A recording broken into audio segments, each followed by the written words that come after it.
গুরুগৃহ চ্যানেলে আপনাদের সকলকে স্বাগত জানাই। আপনারা থাম্বনেল দেখে বুঝতেই পারছেন আজকে আমাদের আলোচনার বিষয় ইতিহাসের তৃতীয় পার্ট, আমাদের আজকে তৃতীয় ভিডিও, অর্থাৎ আকবরকে নিয়ে আলোচনা হবে আজকে আমাদের। আপনারা পুরো ভিডিওটা অবশ্যই দেখবেন এবং মনোযোগ সহকারে শুনবেন, যাতে আপনাদের প্রচুর পরিমাণে হেল্পফুল হবে। এখানে প্রচুর ইনফরমেশন রয়েছে যেটা কিন্তু সরকারি চাকরি পরীক্ষায় আসে। আপনাদের যেটা আগেও বলেছিলাম, শুনে শুনে মনে রাখলে আপনাদের মাইন্ডও প্রচুর পরিমাণে কিন্তু ডেভেলপ হবে, মনে রাখার ক্ষমতাটাও বাড়বে। তো আপনারা অবশ্যই পুরো ভিডিওটা দেখতে থাকুন, চ্যানেলকে শেয়ার করুন, সাবস্ক্রাইব করুন আমাদের চ্যানেলকে এবং লাইক করুন। তো আমাদের পুরো ভিডিওটা আপনারা দেখতে থাকুন, কোনোভাবে কিন্তু স্কিপ করবেন না। প্রচুর ইনফরমেশন রয়েছে যেটা আপনাদের কিন্তু প্রচুর পরিমাণে হেল্পফুল করবে। তো আমরা আজকে চলে যাব সোজা আকবরকে নিয়ে আলোচনায়। তো আপনারা শুনতে থাকুন।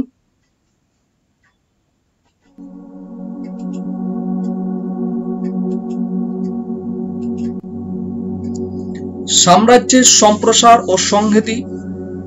আকবর, যার রাজত্বকাল ছিল 1556 থেকে 1605 খ্রিস্টাব্দ, শের শাহের কাছে পরাজিত হয়ে রাজ্যচ্যুত হুমায়ুন যখন আশ্রয়ের সন্ধানে সিন্ধু দেশের মরু অঞ্চলে ভ্রমণ করছিলেন, তখন অমরকোটে তার জ্যেষ্ঠ পুত্র আকবরের জন্ম হয় 1542 খ্রিস্টাব্দে।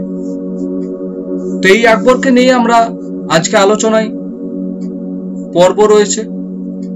1555 খ্রিস্টাব্দে দিল্লির সিংহাসন দখলের পর হুমায়ুন নাবালক আকবরকে পাঞ্জাবের শাসনকর্তা হিসাবে নিযুক্ত করেন এবং বৈরাম খাঁ নামক জনৈক অভিজ্ঞ রাজকর্মচারী তার অভিভাবক নিযুক্ত হন। ইতিমধ্যে হুমায়ুনের মৃত্যু হলে 1556 খ্রিস্টাব্দে 14 ফেব্রুয়ারি বৈরাম খাঁ 13 বৎসর বয়সীয় বালক আকবরকে পাঞ্জাবে দিল্লির বাদশাহ বলে ঘোষণা করেন। আকবরের সিংহাসন আরোহণকালে মুঘল সাম্রাজ্য দিল্লি, আগ্রা ও পাঞ্জাব অঞ্চলে সীমাবদ্ধ ছিল। উত্তর ভারতের বিস্তীর্ণ অঞ্চলে আফগান শক্তি তখনও প্রবল। শের শাহের অন্যতম বংশধর মোহাম্মদ আদিল শাহ তখন পূর্ব ভারতে প্রভূত শক্তি সঞ্চয় করেছেন। হুমায়ুনের আকস্মিক মৃত্যুতে আদিল শাহের হিন্দু সেনাপতি হিমু সসৈন্যে দিল্লির দিকে অগ্রসর হন। আগ্রা ও দিল্লি জয় করে তিনি নিজেকে স্বাধীন নরপতি রূপে ঘোষণা করেন এবং বিক্রমাদিত্য উপাধি ধারণ করেন। এমত অবস্থায় বৈরাম খাঁ ও আকবর হিমুর বিরুদ্ধে অগ্রসর হন। পানিপথের দ্বিতীয় যুদ্ধের ফলে হিমুর হিন্দু রাজ্য স্থাপনের স্বপ্ন বিলীন হয়। আফগান আধিপত্য স্থাপনের প্রয়াস চিরতরে ধ্বংস হয়ে যায় এবং 3 দশক ব্যাপী মোগল আফগান দ্বন্দ্বের পরিসমাপ্তি ঘটে। এই যুদ্ধে মোগল সাম্রাজ্যের প্রকৃত ভিত্তি স্থাপিত হয় এবং ভারতে মোগল সাম্রাজ্যের বিস্তারের পথ উন্মুক্ত হয়। সিংহাসন আরোহণের পর আকবর প্রথম 4 বছর 1556 থেকে 1560 খ্রিস্টাব্দ, এই প্রথম 4 বছর বৈরাম খাঁ এবং তার মৃত্যুর পর 1560 খ্রিস্টাব্দে আরো 2 বছর 1560 থেকে 1562 তার ধাত্রী মাতা মহম অনগা ও তার পুত্র আদম খাঁ ও অপরাপর আত্মীয়দের প্রভাবাধীন ছিলেন। 1562 খ্রিস্টাব্দে তিনি স্বহস্তে সাম্রাজ্যের শাসনভার গ্রহণ করেন। আকবর সাম্রাজ্যবাদী নীতিতে বিশ্বাসী ছিলেন। তিনি মনে করতেন যে একজন রাজা সর্বদাই রাজ্য বিস্তারে সচেষ্ট থাকবেন, নতুবা তার প্রতিবেশীরা তার বিরুদ্ধে অস্ত্র ধারণ করবে। আকবরের সিংহাসন আরোহণের পর থেকেই মোগল সাম্রাজ্যের বিস্তার শুরু হয় এবং একাদিক্রমে প্রায় 40 বছর ধরে একের পর এক বিভিন্ন রাজ্য জয় করে তিনি এক সুবিশাল ও সুসংহত সাম্রাজ্য গড়ে তোলেন। ঐতিহাসিক শ্রীমতী বেভারেজের মতে আকবর ছিলেন একজন নগ্ন সাম্রাজ্যবাদী। তিনি বলেন যে আকবর ছিলেন একজন শক্তিশালী ও বলিষ্ঠ সাম্রাজ্যবাদী, যার সাম্রাজ্যবাদী সূর্যের জ্যোতির কাছে লর্ড ডালহৌসির সাম্রাজ্যবাদী তারকা ম্লান হয়ে যায়। ভন নোর নামে জনৈক গবেষক শ্রীমতী বেভারিজের বিরোধিতা করে বলেন যে রাজ্য জয়ের নেশা নয়, ভারতের রাজনৈতিক ঐক্য ও সংহতি স্থাপন এবং পৈতৃক রাজ্য পুনরুদ্ধারের জন্যই আকবর যুদ্ধে অবতীর্ণ হন। আকবরের হিতৈষী ও সভাসদ ঐতিহাসিক আবুল ফজল বলেন যে স্থানীয় স্বৈরাচারী রাজাদের স্বার্থপর অনিয়ন্ত্রিত স্বৈরাচারে জর্জরিত জনসাধারণকে শান্তি ও সমৃদ্ধি দানের জন্য আকবর রাজ্য জয় নীতি অনুসরণ করেন। বলা বাহুল্য, কেবলমাত্র ভারতের রাজনৈতিক ঐক্য স্থাপন ও দেশবাসীকে স্বৈরাচারী শাসন থেকে মুক্তি করে শান্তি ও সমৃদ্ধি দানের উদ্দেশ্যেই তিনি রাজ্য জয়ে উদ্বুদ্ধ হয়েছিলেন তা মনে করার তার কোনো কারণ নেই। তৈমুর বংশের চিরাচরিত নীতি অনুসরণ করে ক্ষমতা, গৌরব ও সম্পদের লোভেই তিনি রাজ্য জয়ে প্রণোদিত হন। এছাড়া তার অপর কোনো উদ্দেশ্য ছিল না। সমগ্র উত্তর ভারত জয়ের পর অর্থাৎ তার রাজত্বকালের দ্বিতীয় পর্বে তিনি মানবতাবাদী আদর্শের দ্বারা উদ্বুদ্ধ হয়ে জনকল্যাণে ব্রতী হন। এদিক থেকে ঐতিহাসিক শ্রীবাস্তবের বক্তব্য যুক্তিযুক্ত যে তার রাজত্বকালের দ্বিতীয় পর্বে তিনি মানবতাবাদী নীতি গ্রহণ করেন ও জাতীয় সম্রাটে পরিণত হন। পানিপথের দ্বিতীয় যুদ্ধের পর বৈরাম খান নেতৃত্বে আজমির, গোয়ালিয়র ও জৈনপুর মোগল সাম্রাজ্যভুক্ত হয়। বৈরাম খান পদচ্যুতির পর আদম খাঁ ও পীর মোহাম্মদের নেতৃত্বে মালব অধিকৃত হয় 1561 খ্রিস্টাব্দে। 1564 খ্রিস্টাব্দে আসফ খাঁর নেতৃত্বে মোগল বাহিনী মধ্যপ্রদেশের গন্ডোয়ানা জয় করে।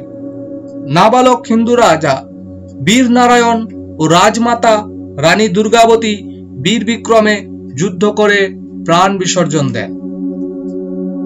এরপর তিনি রাজপুতনার দিকে দৃষ্টি নিক্ষেপ করেন। দূরদর্শী সম্রাট উপলব্ধি করেন যে রাজপুতদের যুদ্ধে পরাজিত করা সহজ নয় এবং মোগল সাম্রাজ্যকে দৃঢ় ভিত্তিতে স্থাপন ও বিস্তৃত করতে হলে রাজপুতদের মতো যোদ্ধা জাতির সহায়তা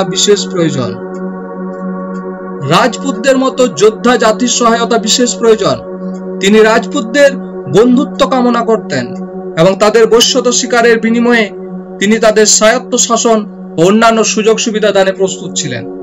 1562 খ্রিস্টাব্দে অম্বরের রাজা বিহারীমল নিজ কন্যার সঙ্গে আকবরের বিবাহ দিয়ে মোগলদের বশ্যতা স্বীকার করেন এবং বিনিময়ে তার পুত্র ভগবান দাস ও পৌত্র মানসিংহ মোগল দরবারে উচ্চ রাজপদ লাভ করে। বলা বাহুল্য, বিহারীমলের এই কন্যাই ছিলেন জাহাঙ্গীরের মাতা।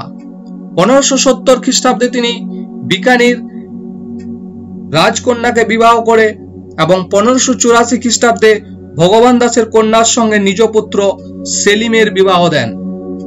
মেবারের রানা সঙ্গের পুত্র উদয় সিংহ আকবরকে অপরিচ্ছন্ন বিদেশী বলে মনে করতেন এবং কোন ক্রমেই তার বশ্যতা স্বীকারে রাজি ছিলেন না।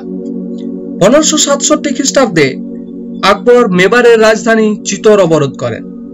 প্রাণপণ যুদ্ধের পর দুর্গ রক্ষা অসম্ভব জেনে নিজ সম্মান রক্ষার্থে রাজপুত রমণীগণ জহরবৎ পালন করে অগ্নিকুণ্ডে ঝাঁপ দেন।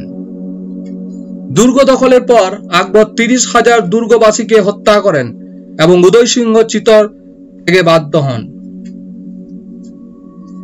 চিতোরের পতনের পর রণথম্বর 1569 খ্রিস্টাব্দে, কালিঞ্জর 1569 খ্রিস্টাব্দে এবং জয়সলমীর 1570 ও মারওয়ার 1570 খ্রিস্টাব্দে প্রভৃতি রাজ্যগুলি একে একে আকবরের বশ্যতা স্বীকারে বাধ্য হয়। আকবরের ধর্মীয় সহনশীলতা ও সৌহার্দ্যের ফলে পরবর্তীকালে তারা মোগল সাম্রাজ্যের স্তম্ভে পরিণত হয়।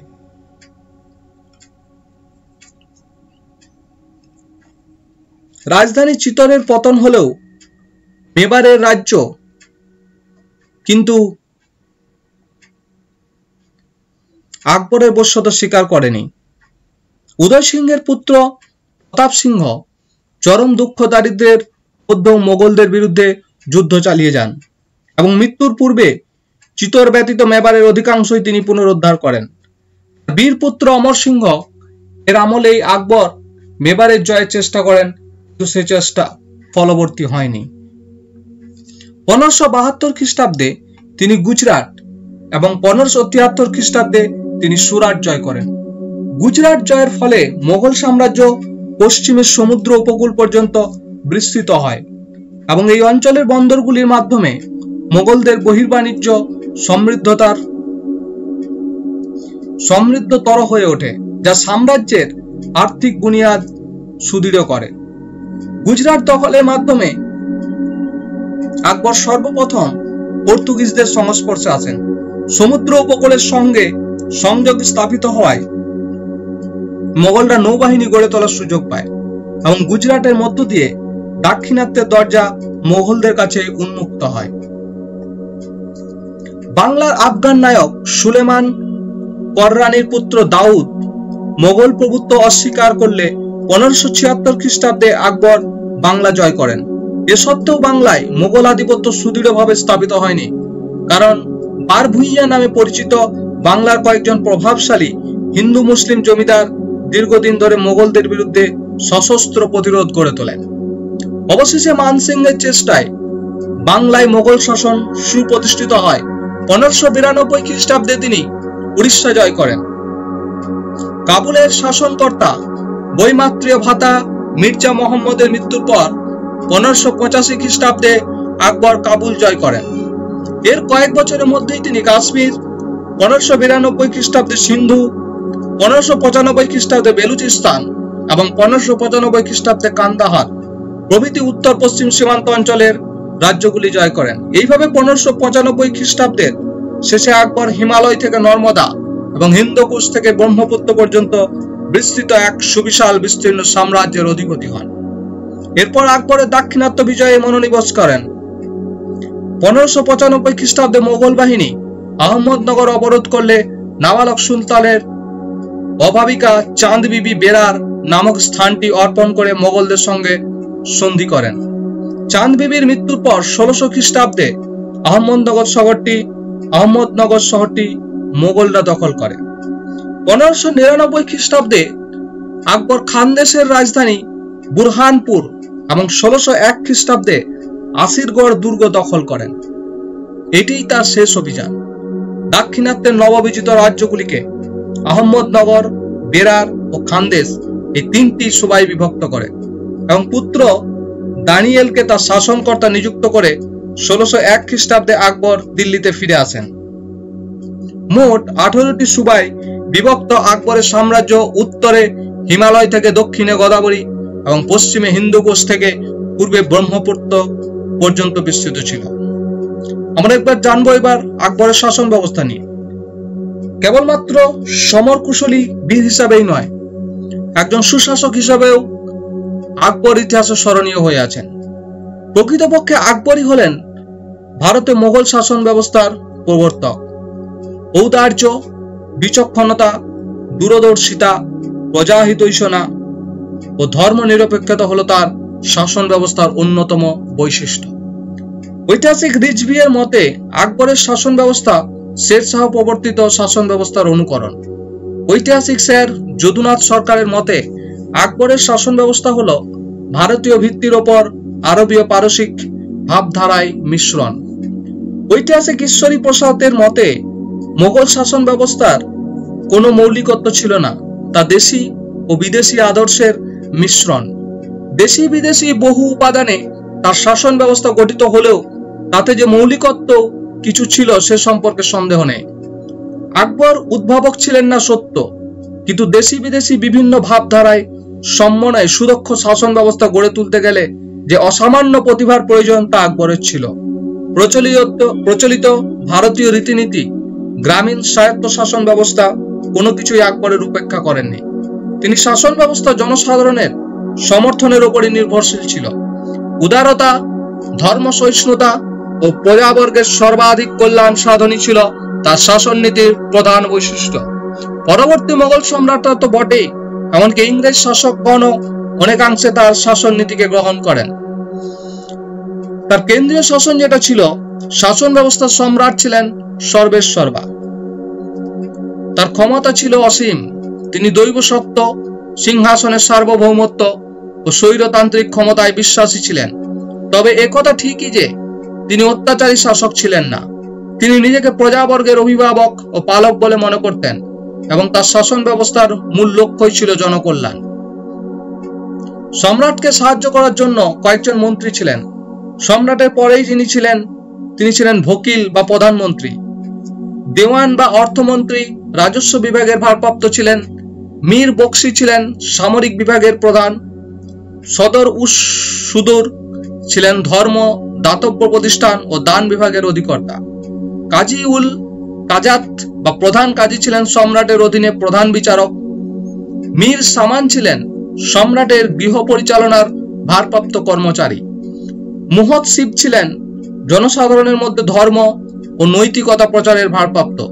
এইসব মন্ত্রীরা ছাড়াও দারোগাই গুসলখানা, আরি জি মুবারক, মীর আরাজ, মুস্তাফি, মীর বাহরি, মীর মঞ্জিল, মীর তোজক প্রভৃতি গুরুত্বপূর্ণ কর্মচারীরা গুরুত্বপূর্ণ রাজকার্যে নিযুক্ত ছিলেন।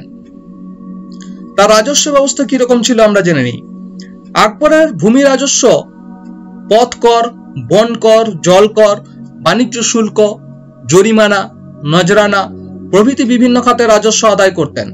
এর মধ্যে ভূমি রাজস্বই ছিল প্রধান। আকবর ছিলেন মোগল রাজস্ব ব্যবস্থার প্রবর্তক এবং এ সম্পর্কে তার পথপ্রদর্শক ছিলেন শের শাহ। রাজস্ব সংস্কার বিষয়ে তার প্রধান পরামর্শদাতা ছিলেন রাজা টোডরমল। 1582 খ্রিস্টাব্দে টোডরমল রাজস্ব সংগ্রহের নতুন ব্যবস্থা প্রবর্তন করেন এবং এই ব্যবস্থা টোডরমল ব্যবস্থা হিসাবে পরিচিত।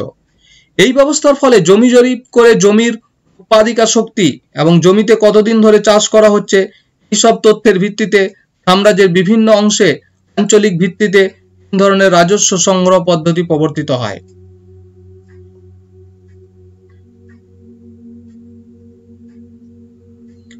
যাবত বা জাবতি বা দহশালা, দ্বিতীয় হচ্ছে গল্লা বক্স এবং তৃতীয় হচ্ছে নাসক। এর মধ্যে যাবত বা জাবতি ব্যবস্থার জন্য টোডরমলের খ্যাতি। এই ব্যবস্থা অনুসারে জমির উৎপাদিত শক্তি বিবেচনা করে জমি 4 ভাগে বিভক্ত করা হয়।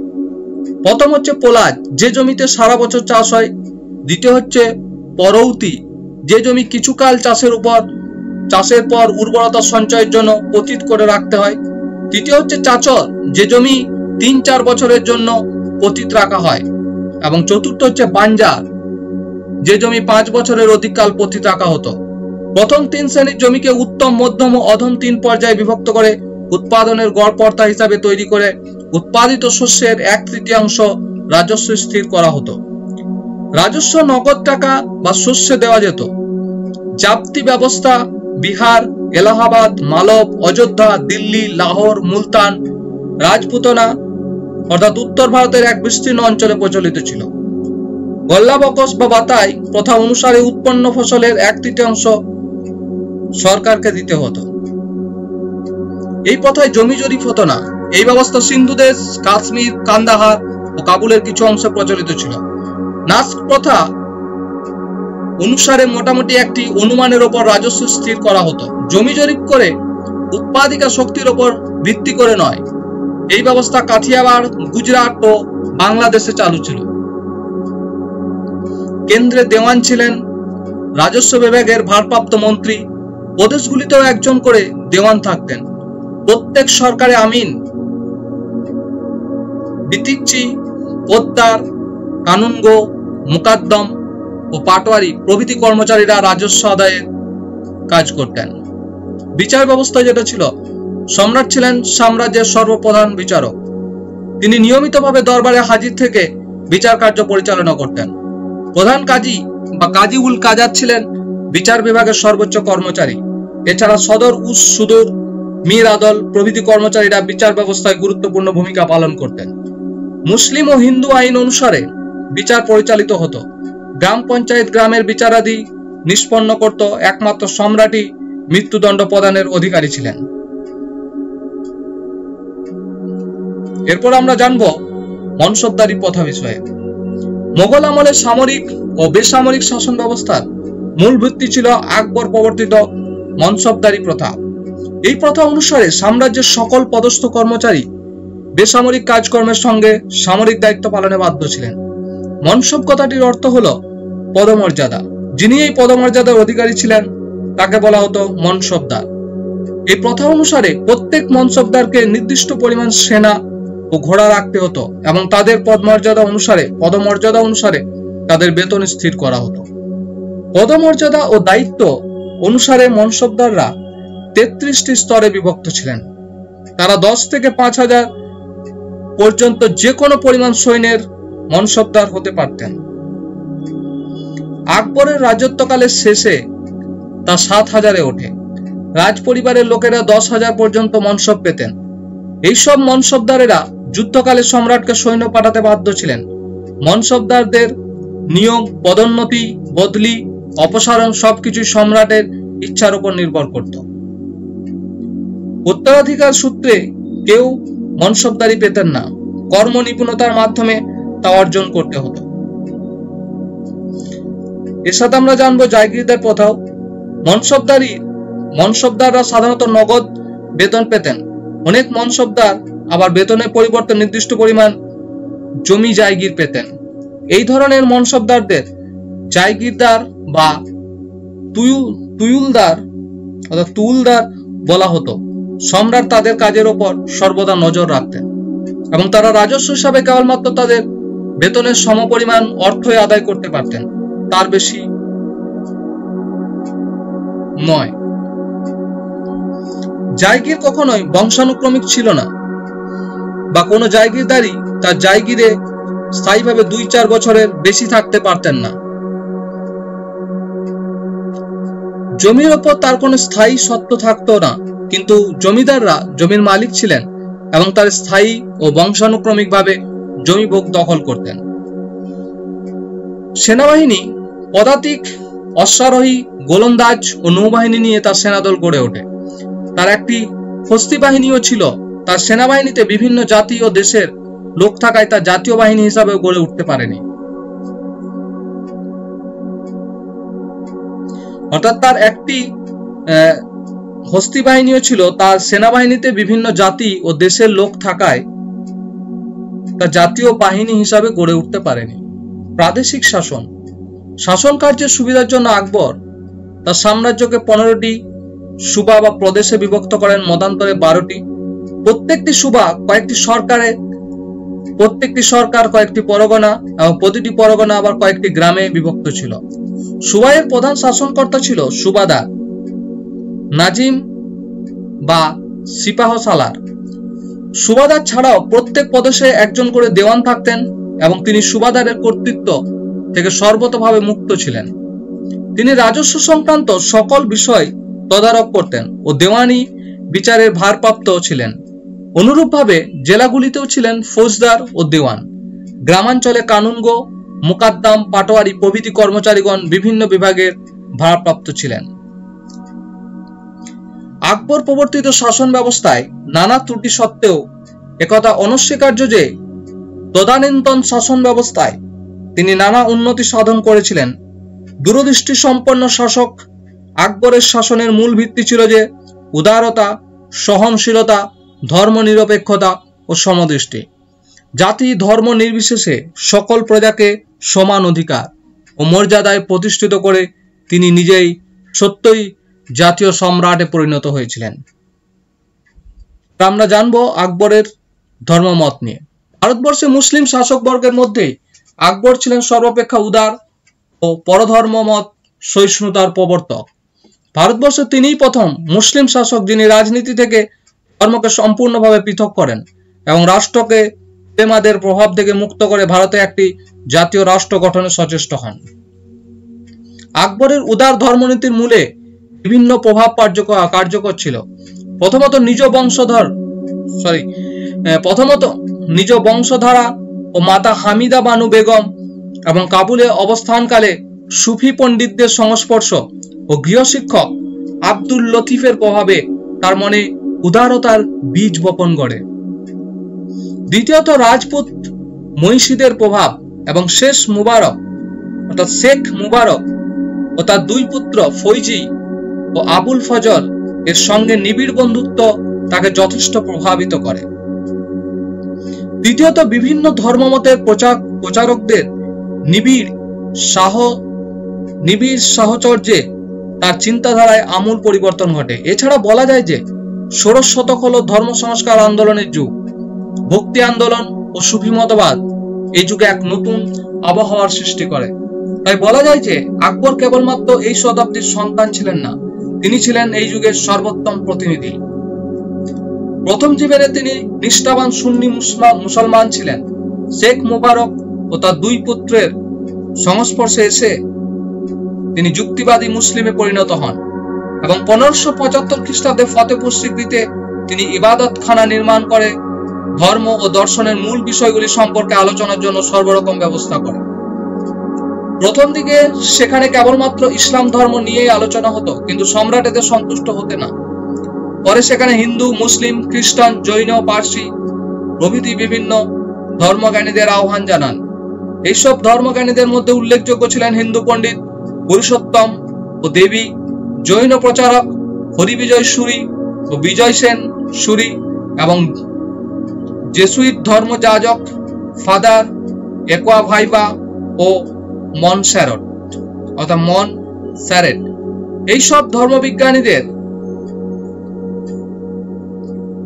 বা ধর্মজ্ঞানীদের সঙ্গে আলোচনার মাধ্যমে গোড়া ইসলাম ধর্মের প্রতি তার আনুগত্য শিথিল হয়ে পড়ে এবং তিনি উপলব্ধি করেন যে ঈশ্বর এক এবং সকল ধর্মের মূল কথা এক ও অভিন্ন।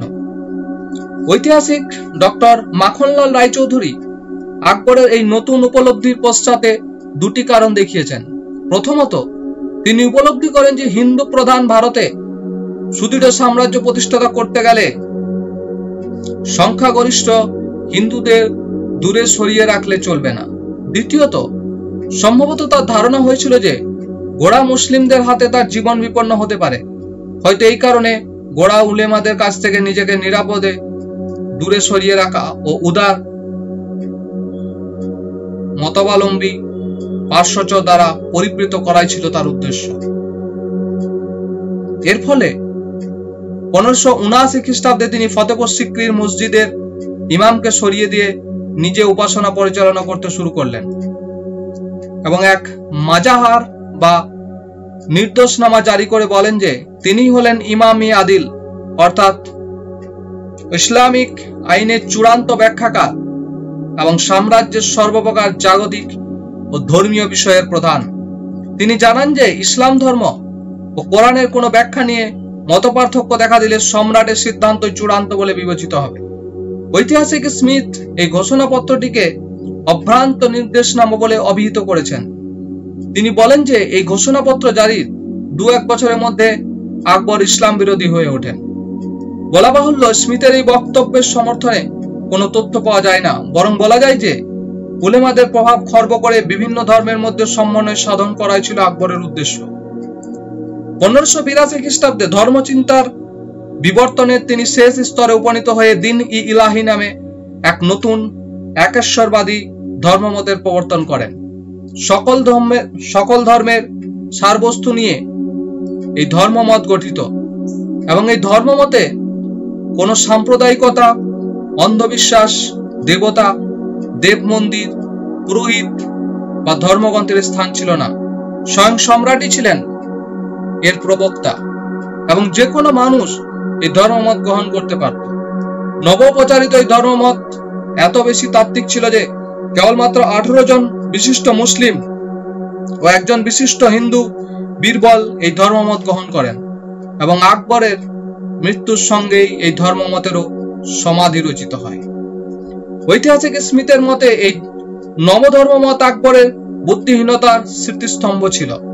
বলা বাহুল্য, স্মিথের এই মত গ্রহণযোগ্য নয়। এই ধর্মমত ছিল এক ধরনের ভারতীয় ধর্ম এবং আকবর ছিলেন ভারতবর্ষের জাতীয় নেতা। তার আদর্শ ছিল সুল-এ-কুল বা সকল ধর্মের সারসমন্বয় করে একটি জাতীয় ধর্ম গড়ে তোলা। ডক্টর ত্রিপাঠী-এর মতে দিন-ই-ইলাহি এমন এক আদর্শ স্থাপন করে যাতে সামাজিক, রাজনৈতিক ও ধর্মীয় পার্থক্য সত্ত্বেও জনগণ একটি সাধারণ বেদিতে মিলিত হতে পারে। এটি সম্রাটের সিংহাসনের একটি আধ্যাত্মিক জ্যোতির্বলয় রচনা করে নিঃসন্দেহে আকবরের হাতকে শক্তিশালী করে। হিন্দু ও মুসলিমদের মধ্যে বিবাদ যথেষ্ট পরিমাণে স্থিমিত হয়। রাষ্ট্রকার্যে উলেমা ও মোল্লাদের প্রভাব যথেষ্ট পরিমাণে খর্ব হয় এবং ধর্মীয় ও রাষ্ট্রীয় ব্যাপারে সম্রাটের সর্বময় কর্তৃত্ব স্বীকৃতি লাভ করে। আকবরের রাজসভা নিয়ে আমরা আলোচনা করব। আকবরের রাজসভায় বিদ্যা ও বিজ্ঞানের পৃষ্ঠপোষক। আকবরের রাজসভায় একাধিক জ্ঞানীগুণীর সমাবেশ ঘটে।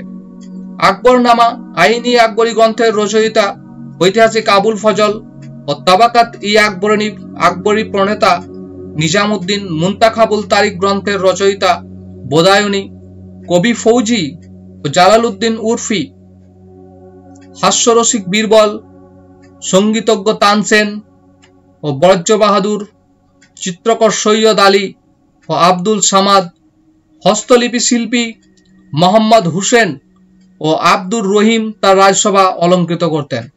এসব জ্ঞানী ব্যক্তিরা নবরত্ন বা নৌরতন নামে পরিচিত ছিলেন। তার প্রাসাদে একটি বিশাল পাঠাগার ছিল। সেখানে অনেকেই নিয়মিত পড়াশোনা করতেন।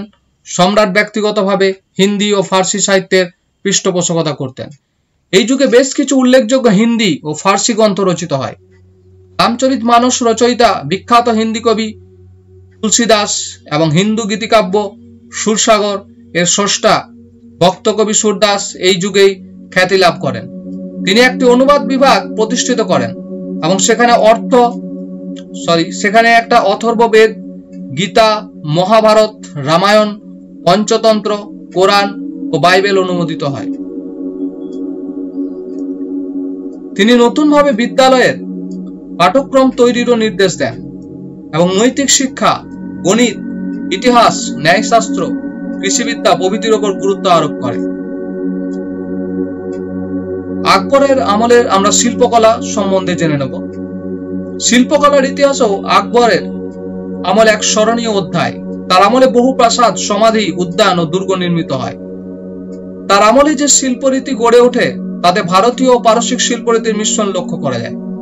তার আমলে নির্মিত ফতেপুর সিক্রি, সেলিম চিশতির সমাধি, দেওয়ানিয়াম, দেওয়ানি খাস, জামি মসজিদ, বুলন্দ দরওয়াজা, হুমায়ুনের সমাধি, সেকেন্দ্রার সমাধি ভবন মোগল শিল্পের উল্লেখযোগ্য উদাহরণ।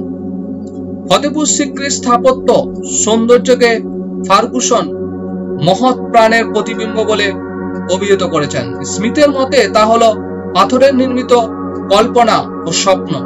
চিত্রশিল্পের ক্ষেত্রেও আকবরের রাজত্বকাল এক উল্লেখযোগ্য অধ্যায়।